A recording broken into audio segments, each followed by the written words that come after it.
Наготвя нещо. Ами, айде да готвим нещо. Ето си. А как се готви ти нещо? Варено или пържено?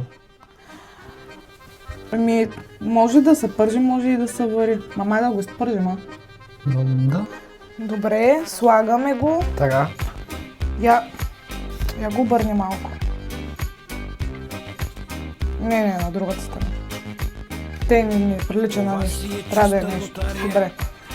Подправки. Сол. Сол. Не стане ли много солено? Не бе, добре. Пак е нещо. Добре, айде да го слагаме. Айде. Готови сме. Не е ли малко това нещо? По-добре нещо, отколкото нещо. Мама от нещо да прави нещо. Я не се опъквай, я ще... Колко толкова. Абе, май е пресолено.